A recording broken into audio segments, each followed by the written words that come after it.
Good evening, everybody. My name is Graham Smith from Hico. For many of you, this is you will know this is another night in an ongoing series that Hico has been hosting over the last 6 or 7 weeks. The reason we do this is so that ideally, particularly as a farmer, because we know we have a lot of farmers watching, it gives you an opportunity to ideally in your lounge room in front of the fire or dining room, whatever, to actually see what some of the bull companies are doing. And we've found over the last 6 weeks that they've been really successful because the evenings have talked a bit, most organisations have talked a little bit about the industry, but also what they're offering. And so it's a relatively easy way for you to stay up to date with a lot of things that are going on. Tonight we've got both TLG, who'll with Jess and Darren, who'll be heading up the evening after a short introduction, and also we've got then STG following a bit after 8 o'clock. As far as the evening goes, as alluded to, each organisation will have about 30 minutes. They'll talk for about 20, and then ideally there'll be 7 to 10 minutes of Q&A. That will be hosted by Jared Callahan from Hico. And in a moment, I'll ask Jared just to walk you through Microsoft Teams, particularly the chat facility, because we know from experience that we've sometimes had 1 or 2 issues with that. Also in the background, we've got David Gorst, who I've referred to in previous sessions for those that have been on as really our nuclear submarine commander. David's charged with keeping it all on the show without us going beyond the crush depth. So for anyone from the military or understands submarines, you'll know exactly what I'm talking about. The TLG team, so I think I'm handing over to Jess to start with. And I'm sure as we go through the next 20 minutes, we'll start to see a range of questions. So Jess, thanks very much for giving up your evening, or part of your evening, and over to you. Thank you. We're actually Darren. ST's going to start first, Graham, it was decided, so. Okay, so. You're handing over to. So all yours. No worries. Let me start. And thanks very much, Graham, and for Hico. And yeah, thanks for the ST team that are on board tonight. I'll just bring up the presentation and we'll get, bear with me. We'll get Mel from our area manager from Gippsland to lead in on behalf of the ST's presentation tonight. All right, thanks Paul, and thanks Hico for giving us the time this evening. Firstly, I'm Mount Akora from just recently moved to Longlorry, sales manager in Gippsland, WA. You can see on the screen here, we're also joined by Kerry, who has worked for Hico in the past. We have Marty in the Western Districts, Anna, who's our Genomics and precision map person. We have Neil from the lab down in Camperdown, and we also have Paul Douglas, who's the business development and resource manager on board. But yeah, I'd like to just once again thanks everyone, and yeah, hopefully we have a good night. Good stuff. Thanks, Mel, for that. We're going to kick off with our first presentation with Anna, but just before we start, we've had an apology from Neil. He's actually not well, so I think the young one in the family has brought some illness. So by proxy, I might be the Neil contributor tonight. But Anna, I'll work with your presentation and fire away. Thank you. And yeah, I'm Anna, and I'm actually coming from a town called Tangambalanga. So I didn't make it up. It is a town outside Albury, Wodonga. I will talk a little about genomic testing and precision map. So first, why should you consider genomic testing? There are a couple of reasons for it. But one of the reasons is that you can reliably predict the heifer's future performance as soon as the animal is born. So with pedigree, you get about 30% reliability, but with genomic testing, the reliability goes up to about 60 to 70% for the traits. So making a decision early, soon after they're born, that will save you money on rearing cost by not rearing those heifers that will probably not be likely to perform in the milking herd. And with genomic testing, you can also make better decision on which animals to breed replacement from. For example, use sex semen, or like when you want to purchase females or sell females, genomic testing is a good tool as well. With genomic testing, you'll be able to significantly fast track your improvement in your herd. So genomic testing, that gives the farmers the more confidence in the breed, the parentage and pedigree records when they know very little about the animal to start with. So the different genomic tests we're offering is all breeds. So basically all animals you can genomic test, and you can do it under the Australian system with the BPI or HWI. And the genomic test basically look like the bullproofs. So if you see a bullproof of a BPI, that's the information you will get for the females as well. The Aussie Red, they just started to get genomic tests this year, and for that breed we get BPI, HWI, and those 4 traits for milk, fat, protein, and cell count. We also have testing under the US system, and we have 2 different tests. One is Vision 75. So as the name say, it's 75 traits we get genomic predictions for. And that test is for the lifetime of an animal. So then we have another test which is like a one-off test, and this test has been very popular for farmers that have used sex semen and have surplus of heifers, and they want to have a tool to help them to decide which heifers to keep or which heifers to sell. And this test is called Vision 20, and so it's basically 20 traits they get a genomic prediction for. So with all the tests, we get A2 testing and kappa casein, but with the Vision 75, we also get haplotypes and the genetic defects. So, and that's have been very attractive in the market to get that information. And with the Vision 20 and Vision 75, we also get the eco feed index, which is like a feed efficiency index.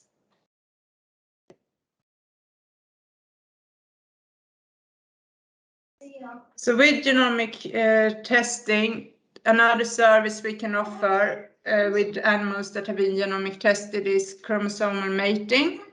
So it's a mating program that we get the maximum genetic gain and profitability of the matings.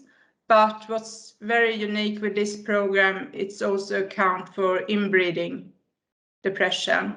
And because it's cloud-based, our generations goes back a long way. Most other mating programs out in the market is pedigree-based, and it's only 3 or 4 generations, while this mating program goes back many generations. My last bit of the presentation is another project I'm working on, which is called Precision Map. And for every farm that's herd testing in Australia, I can run this program. And it's basically what the names telling, we mapping the herd. So I'm using the herd recording data together with your milk contract to get a customized index.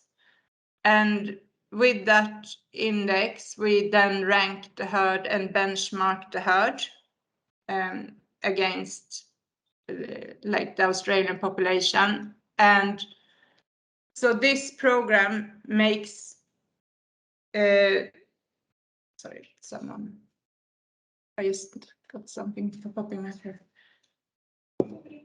So this program helps you to plan your future decisions for the herd. So which animals that you should breed replacement from to use sex semen, and which animals that you maybe want to sell for the export market and use like a lower ranked sex semen, and the rest of the herd will get conventional or beef semen. So it's maximize the profit for each animal in the herd, or the mating in the herd. So that's my part of the presentation, but I'm happy to take any questions in the end if someone. Very good. Thank you very much, Anna. Now, as I mentioned, Neil is an apology. So I'm the fill-in tonight, and it does give me a small degree of liberty to add some added, I suppose, contributions of what Neil's done with regards to the commitment of the ST lab here in Australia. And he's very highly regarded with regards to sex semen technology and technology development. So I think in this country, we're highly privileged to have Neil as the manager of the lab. And it's very much within a very strong R&D component within ST itself to the commitment of the quality of sex semen. But I would be bold enough to say that in the area of fresh sex, Neil would be seen as the leader of within ST internationally. But here's my attempt to, he gave me a brief about 5 o'clock, and I've wished him well in his recovery, but bear with me, but away we go. The sexing laboratory is based at Camperdown and at the TLG facility, and it's very much a representation of our commitment to supporting sex semen opportunities here in Australia. There's 10, or there's Gen 2 sorters with 10 heads, and primarily each head is a sorting capability that gives us in total about 1,000 units per day. The collections are made either early in the morning, and now with 2 shifts, they're also done at the end of the day. So in essence, the sorting capability of that lab is running as good as 24 hours. That has certainly evolved in the demand for that technology. We have obviously a commitment in development for fresh sex, but our core brand is very much Sex Ultra 4M. It is a very highly regarded brand internationally, and again, great opportunity for us to have that ability to sort at the Camperdown facility. It's been introduced primarily for the dairy industry as the beef industry gains more and more momentum in current circumstances. There's stronger demand for beef, and we're starting to get some engagement from the sheep industry and the dairy goats. Some of the early sheep programs have been based on fresh sex, have been very successful with return business, and it's just adding another dimension to the technology and the availability of technology in this country. So the final point I will reinforce that this technology is not, it's not a latent technology. There are a number of steps that are occurring, that have occurred over the last 5 or 6 years, and very much so of the last 2 years that are optimizing the process, that are applying strong QA and establishes a platform for future research, which is very much a priority within ST. I've got a couple of videos that I will attempt to present. One is basically a quick and brief introduction of the sorting process. You see on your screen, you've got your X's, which is your female sperm, and your Y. They're put through a dye, and X and Y sperm get a different dye concentration. That sperm is then put through a laser beam to detect DNA, and then it's put through electronic plates, and that basically diverts the X being the female sperm and the Y being the male sperm. And you can see in that video representation, the waste is primarily dead cells. So again, we're getting the dead sperm out of that ejaculate, and any detritus material, etc. So that's detected. So it ends up with a very high purity semen sample. Just quickly, we'll play the other video, which is fresh sex motility 32 hours post-collect. This is another standard QA process, and what is really interested in the realms of the development of fresh sex is this is primarily an analysis of semen that has already been inseminated. The lab has a really strong focus on quality control and a number of steps to evaluate that quality is being maintained. In this instance, 32 hours post-collect. With regards to quality control, there's 7 key steps that are applied. The ejaculate sample is evaluated for sperm agglutination, and any clumps is not an optimum semen collection, so that is then not proceeded with. We're obviously optimizing concentration to ensure that the forming cells, quality forming cells, are in each straw. So that's a very high focus on that generation of the 4M product. Gender purity, where we operate at greater than 90% gender assignment. And the reason I say assignment is the growing interest in the beef industry for male and in the sheep industry for ram generation adds another dimension to gender purity. But with ongoing development, we can assign even higher purity criteria. Bacteriology is applied just to check if there's no contamination, bacterial contamination of the sample. Sperm morphology, which is extremely important to make sure that there are no abnormalities in the sperm, and there are critical levels that the sperm cells need to achieve for that sample and for those straws to pass QA. And the percentage intact acrosome, the percentage of sperm cells that have the ability to fertilize. So there's this range of 7 elements of quality control that are applied. From a post-thaw or a post-sort perspective, samples are evaluated from a frozen, evaluated at 0 and 3 hours, and their incubation and motility are monitored. And from a fresh sex, it's monitored anywhere, about 5 times, I believe, up to 72 hours post-sort. Getting into some sex semen conception data, and we're engaging a number of parties in the industry that are giving us professional pregnancy test rates. So it's a great opportunity to start presenting some conception rates to fresh sex fixed time AI. So you can see there from a fresh sex, we're achieving about a 63% conception rate average over 2,500 inseminations over a number of farms. From cows, there's been a strong engagement of 4M fresh sexed in programs, achieving at about a 54% conception rate over 1,000 inseminations. But this data is vitally important as feedback to our procedures and our quality control. You can also see frozen sex for fixed time AI Heifers at 56, just over 56% conception rate, over 1,700 inseminations. And for cows, we're looking at about 47% conception rate, over 700 inseminations, both from a fixed time AI and a detected heat, again, over a number of farms.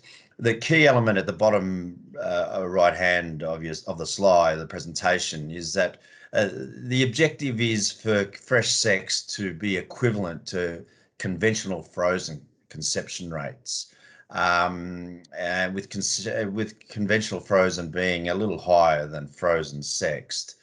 But I think it's really important to reinforce that the technology at the lab and the commitment of R&D is that they're not happy in the context that they want to be able to develop a product that would be provide a better conception rate than the traditional conventional conception rates which we've have achieved in the past. So it is very much a focus to continue to improve the technology. There's anywhere up to 23 steps that are involved, from the ejaculate being received into the lab, some washing criteria, etc.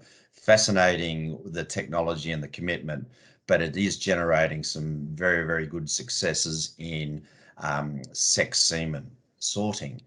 But there are other elements, key elements for success, and that includes correct handling methods. It certainly includes AI timing and all the other standard AI procedures that are in place. But from a lab perspective and the commitment to the technology, I'm very confident to say that they are very, very high standards. So we move on. Now it's my turn to present. So I'm going to briefly cover some genetic development commitments from ST, as well as the growing area of beef on dairy. Excuse me, Paul, you're at the yes. 20-minute mark, so just to give you a bit of a heads up. No worries, very good. All right, well, look quickly at genetic development. We're looking at sourcing maternal lines overseas and using some of the embryo procurement from our herds in the US and the UK to act as a resource for the Australian population. We're incorporating BPI and TPI as index qualifications. And the objective is to generate ST Australia as both a domestic and international source for high-end genetics of sex semen. But within the international sphere, biosecurity and country biosecurity and options for semen, for sex semen and semen accessibility is part of it. Just quickly, here's a sample of a high genetic merit female, the GBPI 387, and a bull that we're incorporating into this program. Graham, I've probably got a few more slides. I can curtail it, but happy to proceed for another 2 or 3 minutes if that's okay. Yeah, do 2 or 3 minutes, and then Paul will go to questions. No worries. Well, then I'm going to just move forward to beef on dairy. And generically, beef on dairy is seen as some key criteria on short gestation length, calving ease, some birth weight protection, growth and carcass performance. But the strategy within ST is to focus a little more on some of the other contributing options. Gender selection and the performance of male beef calves in feedlots adds another dimension to the beef on dairy offering. We're looking at calving ease and low birth weight, as well as shorter gestation, so that the commercial dairy farmer is optimizing that opportunity for that cow to return back into the vat, and minimal intervention of calving, etc. Weaning weight. Now, it's really important within this channel that there's other players, and we need to consider the genotype of the genetics that we're presenting achieves really high-end weight gain performances. Eco feed, as Anna has referenced, is a feed efficiency criteria, a strong focus of ST in achieving some feed efficiency capabilities for the feeders, both feedlot and on grass. Carcass performance, the consideration of the processor in this whole chain needs to be considered, that they're optimizing their performance of yield of carcasses, as well as the customer and the opportunity to enjoy their experience on beef on dairy. So we're covering the whole realm within the beef on dairy experience. In amongst that is a commitment to develop a beef on dairy genomics within ST that'll generate full traceability based on DNA to make sure the size that are used are being produced and generated and processed, or fed and processed into the industry, to add another dimension of confidence to the genotype for the dairy farmer, the genotype for the feeder, the genotype for the processor, and the genotype for the consumer. And added to that, we've got a commitment to some bulls that we believe both domestically and internationally that fit the prerequisite for beef on dairy, acknowledging, especially in the UK, the beef on dairy element is very strong. Just to quickly finish, we've got just some of the bulls that have been pretty successful for us or being presented to the marketplace. I know, Mel, we've got some fondue daughters that are starting to enter the herds in the district that are showing that are flying their colours and doing really well. Yeah, Paul, I've seen a handful across a variety of herds, very similar, pretty much on what his proof says is what he pretty much does. A lot of milk, teatling, nice udders, robust medium frame cows that have, fit the commercial sector quite well. So, no, it's a pleasure to have in the bull team. Yeah, I agree. A really strong focus. So we have high hopes for this return to service. So, Marty, your experiences in the Western District. Yeah, regarding the uptake of fresh sexed, it just speaks for itself. It sells itself. Farmer feedback, neighbours talk. The fresh sex scenario in the West has taken off incredibly. It's good to have a bull from the West in the Jersey lineup in pilot. I've been on the farm many times. His dam's just a sweet, sweet cow to work with. And it's good to have him producing semen now and ready for the marketplace. Good stuff. And I think just to finalise our presentation, our newest team member, Carey, it's probably a great opportunity for you just to, add another dimension of your introduction to the ST team. Yeah, thanks, Paul. Look, it's pretty impressive to see what research and development's getting done by a parent company in America, and that's going to stand ST Australia, I think, in a very good place within the market and dairy sector going forward. So, watch this space. Tremendous. Well, Graham, thank you very much for the opportunity. That's the end of our presentation, and certainly look forward to ongoing support to the Hico business. Paul, and to the ST team, thank you very much. We've got 4 minutes left, so I'm going to quickly hand over to Jared to see if we've got a couple of questions that we can fit in. Cheers, Graham. No questions on the board yet, but it's an opportunity for folks. I'll ask a couple, and opportunity for folks to post some questions there. And if we don't get to them this little block of time, we can get to them in the tail end of the session. I'll just start up. Like you talked about conception rates, a lot of work, Paul, being done around conception rates. And I'm just wondering what the next step is for people in the industry. Like, is it going to be around conception rates? Is there another facet of sex semen in particular that is really sort of an exciting frontier, which we're not quite there yet, but that's what we're talking about maybe in 5 years' time, for instance? Yeah, look, Jared, I think it's a great question, and yes, to present the fact that there's commitment to R&D from the ST lab to reinforce that. The optimal use of fresh sex semen is 72 hours post collect. There's a strong strategy to try and get it out another 24 hours. Trials have been established. Some of the trials are actually based here in Australia. So, we're looking at it to assist in distribution of fresh sexed. If there is extended life of that fresh sex semen, it just helps the distribution, use, and acceptance. So, yes, very much so. And even as recent as yesterday, we got Marty is involved in some of the domestic research programs, and the results from those programs are shared within the R&D business internationally. So, they're very much aware of what's happening down here. Okay. Again, just to call out, if folks have questions, use that type. Use the chat function just to type a few points down there, and we'll get them to our guests through the rest of the evening.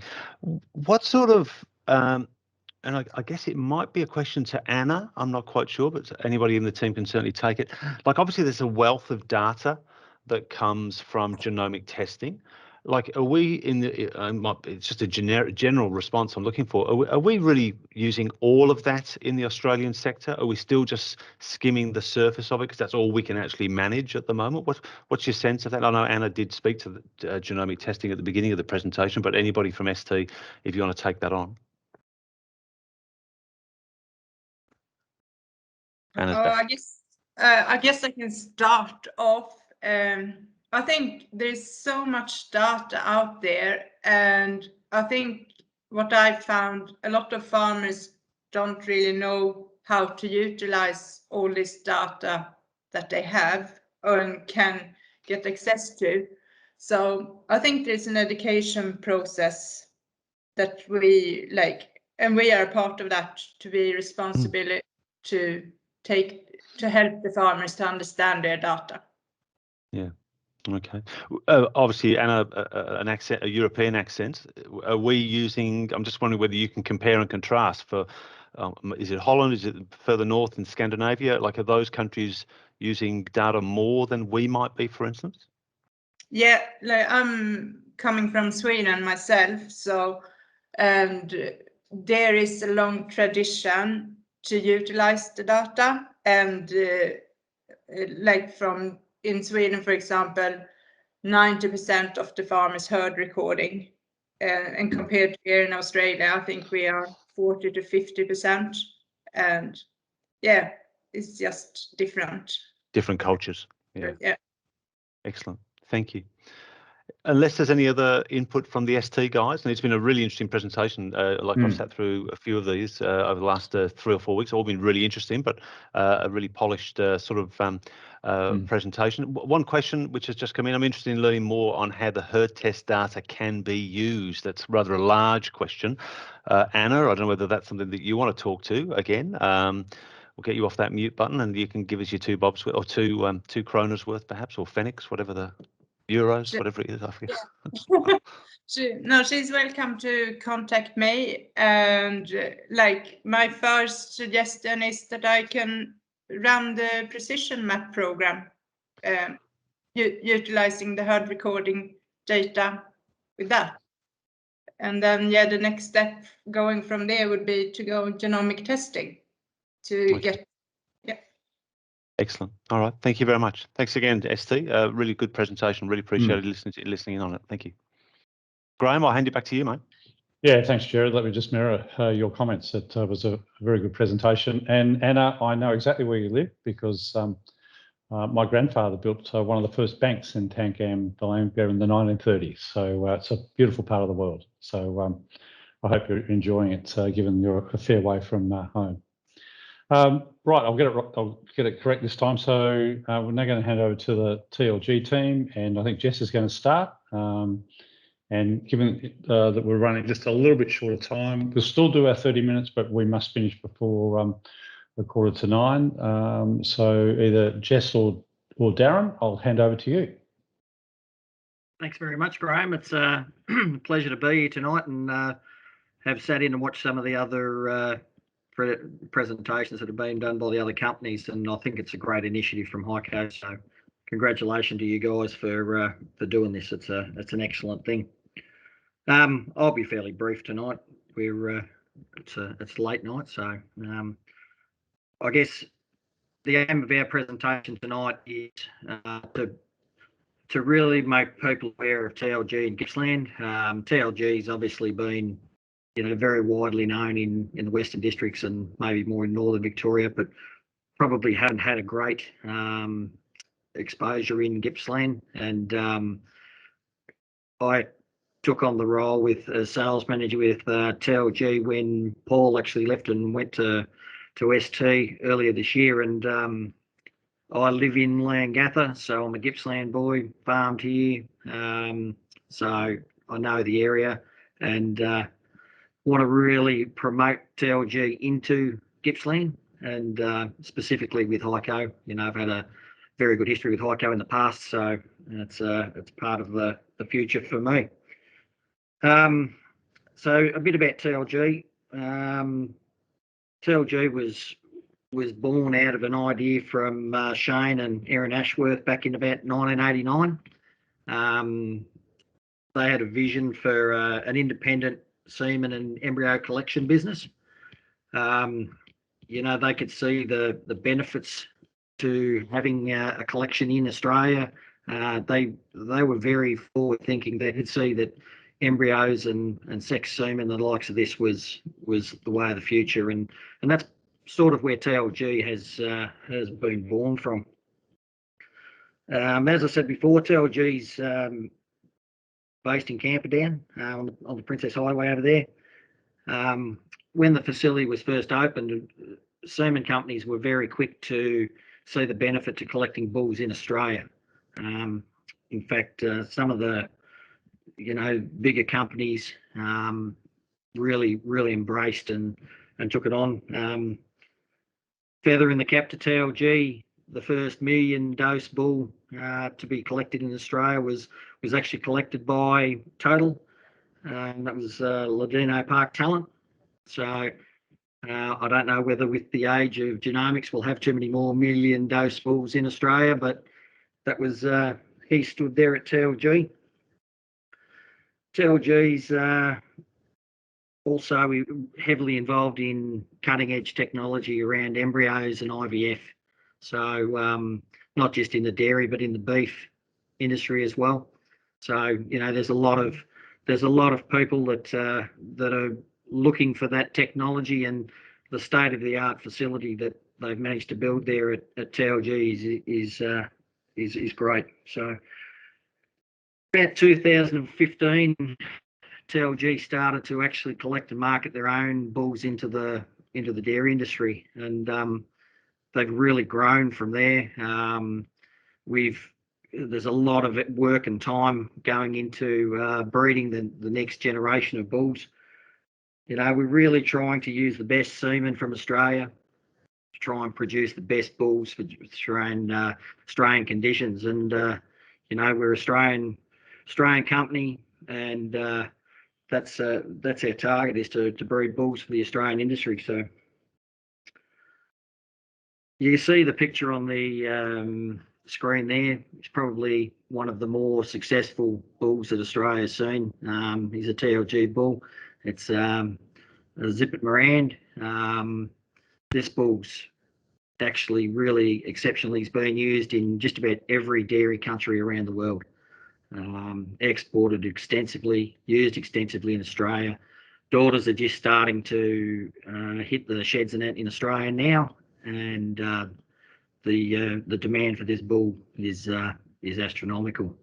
So you look at the record of TLG with their their technology and then their progression into producing their own sires, and the future looks really good for TLG. As the ST boys were talking about with the sexing of semen, that was an initiative originally by Shane and Erin. They seen the future, and Shane went to the US and negotiated to have these sexing facilities out here, hence the fact that they're at TLG. And I think it's a credit to TLG that they were able to get that to happen, and once again that just shows that they're at the forefront of all the technology that's needed. Sex semen goes hand in hand with genomics, and I know Anna spoke about genomics there before, and we've now our resident genomics expert Jess is going to do a little presentation on genomics. Now there will be a bit of overlap, but that's the nature of genomics. Everybody who does genomics, it works in basically the same way. So apologise for any overlap, but I'll let Jess run through her presentation.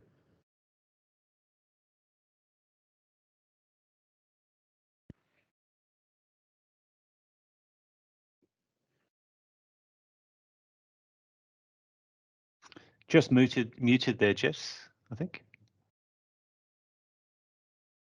No, you're still muted, mate. Just one more click.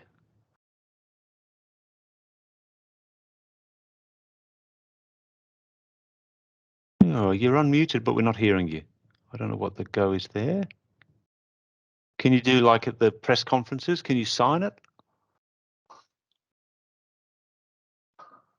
Oh, we are having troubles there. That is unfortunate. David, I don't know whether you've got any tips. I can take over and sign for Jess if she wants.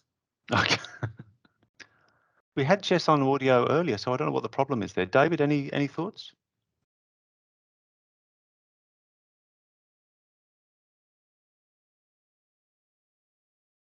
Just check the settings in the browser to make sure that it's allowing microphone through. Darren, you might want to text Jess and just let her know that we can help with the slides if need be.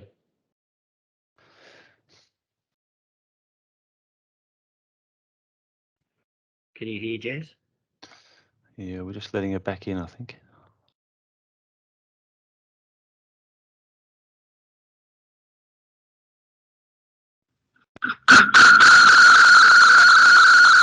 Hey.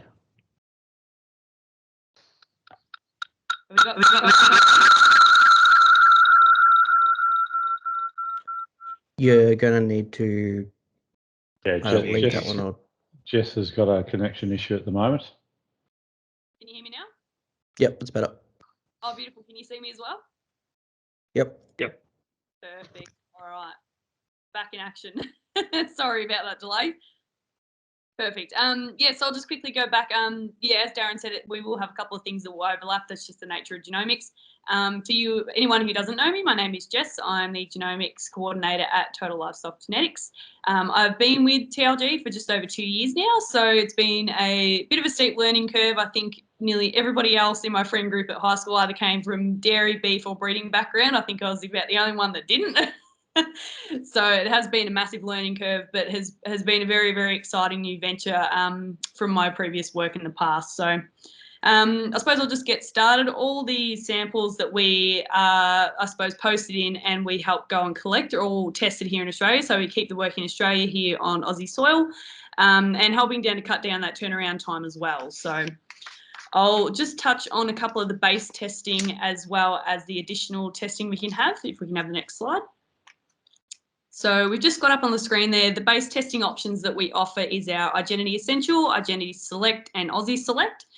And the add-ons that you can have with this can include BVD, dairy breeding stock panel, milk protein, Sexi A2. And it's also worth noting we work closely with Ginfo clients who would maybe like to have any of this additional testing happen as well. So we definitely see A2 as one of our most popular add-ons. We also see a good number of tests coming in for the dairy breeding stock panel for any farmers that want to obtain a true polled result on their animals. So it's also worth noting that any of these items that you can see on the screen can also be bundled. So if you're looking at doing Identity Select and dairy breeding stock panel or essential and milk proteins, that's something we can definitely do. So I'll go into a little bit more information just quickly. So our Identity Essential ranks the heifers that have been tested based on their net merit scores. This test is conducted in-house at our Gatton lab. We find that this test essentially helps farmers in their selling decisions, can report traits as fat yield, fat percentage, daughter stillbirth and dairy form. We have had some really exciting changes to do with the Identity Essential testing. So the parentage is now actually ran on the CDCV database. So that allows us for more accurate parent discovery and identification. So our next one we have is Identity Select, also known as TPI, JPI or IPI. As Anna touched on before, this one is a full US-based data profile run on CDCB. Genomic parent discovery is also on offer. This gets reported in the results that the farmer receives as well as on the Identity dashboard, which I will touch on a little bit later. You can see a couple of the report traits there, calving ease, conception rate, gestational length, which is all very important points for especially the dairy farmers. So we have had a couple of updates on the Identity Select as well. So anybody who wants to test on the Identity Select will actually receive a portion of the milk proteins now included in the testing as standard. So they'll now include the kappa casein, beta casein AB, and the beta lactoglobulin. So yeah, we'll move on to the next slide. So our Aussie Select, we see this is a very popular testing option with our farmers, so often known as BPI. So this is an Australian-based test facilitated by DataGene, also offers genomic parent discovery as well. Report traits including calving ease, milking speed, and mammary system, which we do find the farmers, you know, show a lot of interest in the mammary system when it comes into terms of milking speed and stuff like that. We do have another exciting update with the Aussie Select. So this testing is now reported with A2 as a standard option. So beforehand, farmers would have to pick Aussie and A2 to receive the two. So now if they just pick Aussie, the A2 will be included in that. So we have found actually this update with the Aussie and A2 has been very well received by clients, especially with Aussie and A2 being probably one of our most popular testing. So we've found that that's been very well received. So I've got a couple of the add-ons there on the screen, just a quick little breakdown. So you got your BBD, dairy breeding stock panel, which I touched on before. So this includes the dairy breeding stock panel, also includes the full milk proteins, as well as the horn polled status and embryonic lethal status. You've got your milk proteins there and your seq sire and A2, which you can also test for A2 as a standalone option as well. We find this is a very popular option with farmers who are looking at dispersing their herd, so for sale. And then the only other thing, yeah, is that we do work closely with Ginfo clients who look at doing any additional testing as they normally get their BPI through the Ginfo project. So usually they get in touch with us and they request that they would like to conduct some extra testing, and we order a sample pool and we get that sample organised for them. So the next slide that we have is here is where I touch on the iGenity dashboard quickly. So this is a fantastic platform. This is a one-stop shop for all the farmers' data and key traits. So whatever data that the farmers have selected to test on, whether it be iGenity Select, Essential or Aussie, this is the one place that you can view all of that data. And as you can see there beside the profile where it has Aussie Select, your drop-down box, that's where you can pick your Aussie Select, your TPI or Essential. And then your Select view, you can sort of narrow it down a little bit more if you're looking for data in particular. So it's definitely a extremely handy tool, especially I know a lot of farmers probably don't have a lot of time in the day to sit down behind a computer, so very easily accessible as well. And this is also updated every genomic run, as we know numbers can change slightly. So, and our next slide, I will just quickly touch on our sample collection and submission. So I suppose the top two samples we see and that I receive at TLG in Camperdown is either the tissue or the hair sample. So what we will say, the hair sample, usually from the switch of the cow's tail, if it's from calves, and maybe up a little bit higher on the rump. The nodule on the end of the hair is actually what the lab tests, so we like to make sure that that's got a nice strong presence as well. The tissue sample is just a small tissue piece taken from the cow's ear. And the only other thing is our genomic submission form. So we provide this form to clients to pick what sort of testing they would like to undergo, give us some details, and we take the samples and those details, and we pretty much take it from there. So, and the only other thing is that we also highly, encourage that if maybe farmers haven't done sample collection before, especially if it's hair or tissue, we come out onto farm, we help them out. Usually, especially around milking time, they find that the easiest time to do that, just because the cows are all in one place. So definitely we're up for early mornings, we're up for late nights. It's fantastic to actually go out and help the farmers with that, because at the end of the day, these animals really are the farmer's life. So it's great to be able to go down there and have a chat to them and, build that kind of relationship with them, that we do understand, that these animals are super important to them and is essentially their livelihood. So we try to make the submission and collection process as easy as possible and hope that they get the numbers that they're hoping for at the end. So I know that was a super quick overview. I probably talked a little bit fast because I'm a little bit nervous, but if anybody's got any questions, I've got my email up there on the screen, genomics@tlg.com.au, also our postal address there. So if you've got any questions, don't hesitate to reach out to me.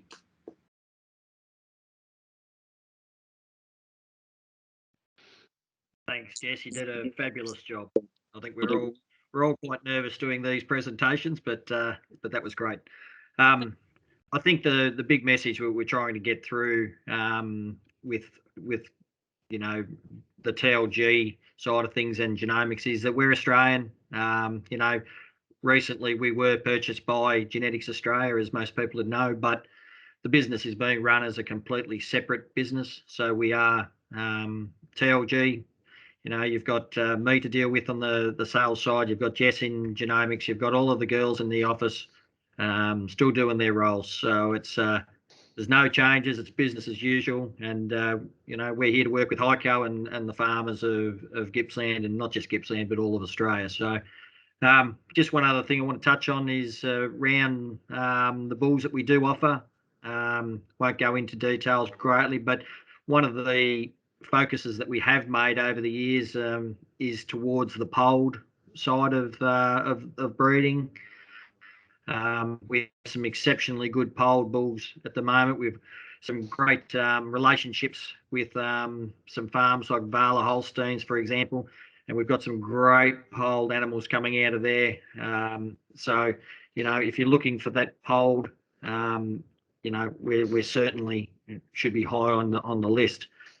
As the ST boys mentioned, fresh sexed, conventional, fresh conventional.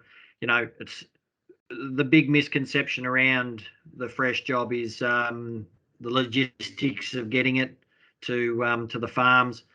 You know, I can guarantee that we all work as hard as we can to get those straws to where they need to be, you know, in the time frame.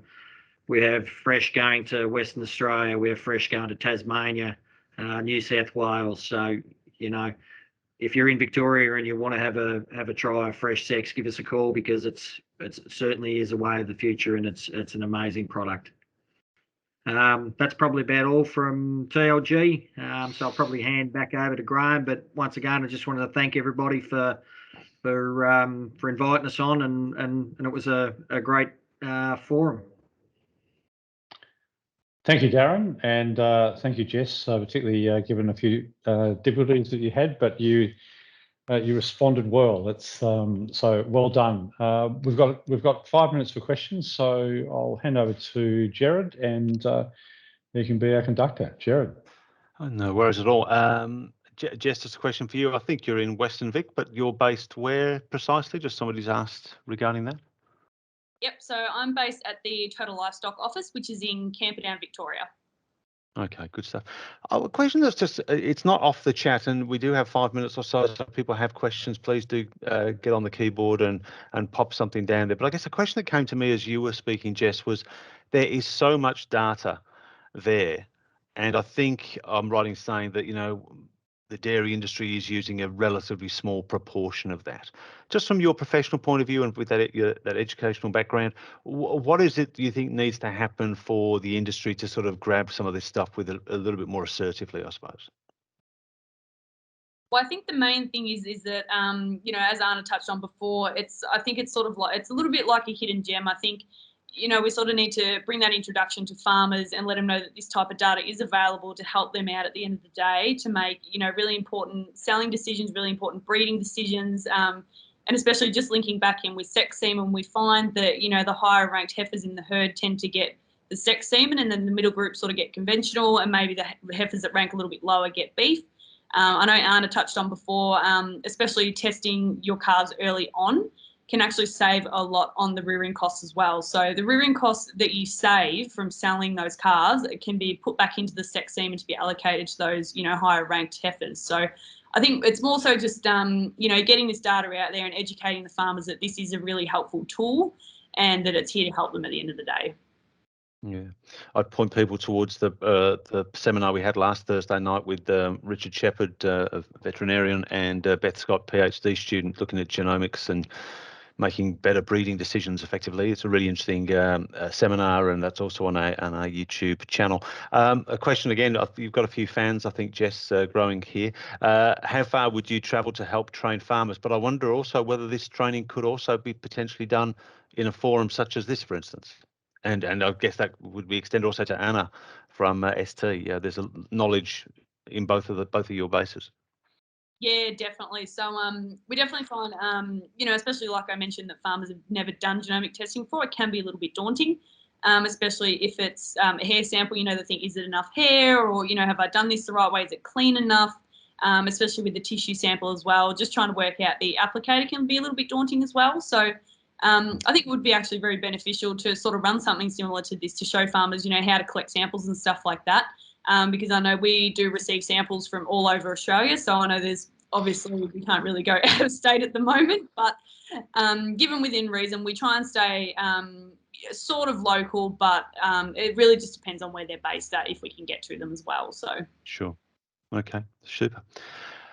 Graham, I don't have any questions from our audience here. If you have any anything that you'd like to put to the total guys, then that can be fine, and then we can perhaps do some concluding comments and wrap up the evening. Perhaps it's been a really interesting evening, though, I have to say.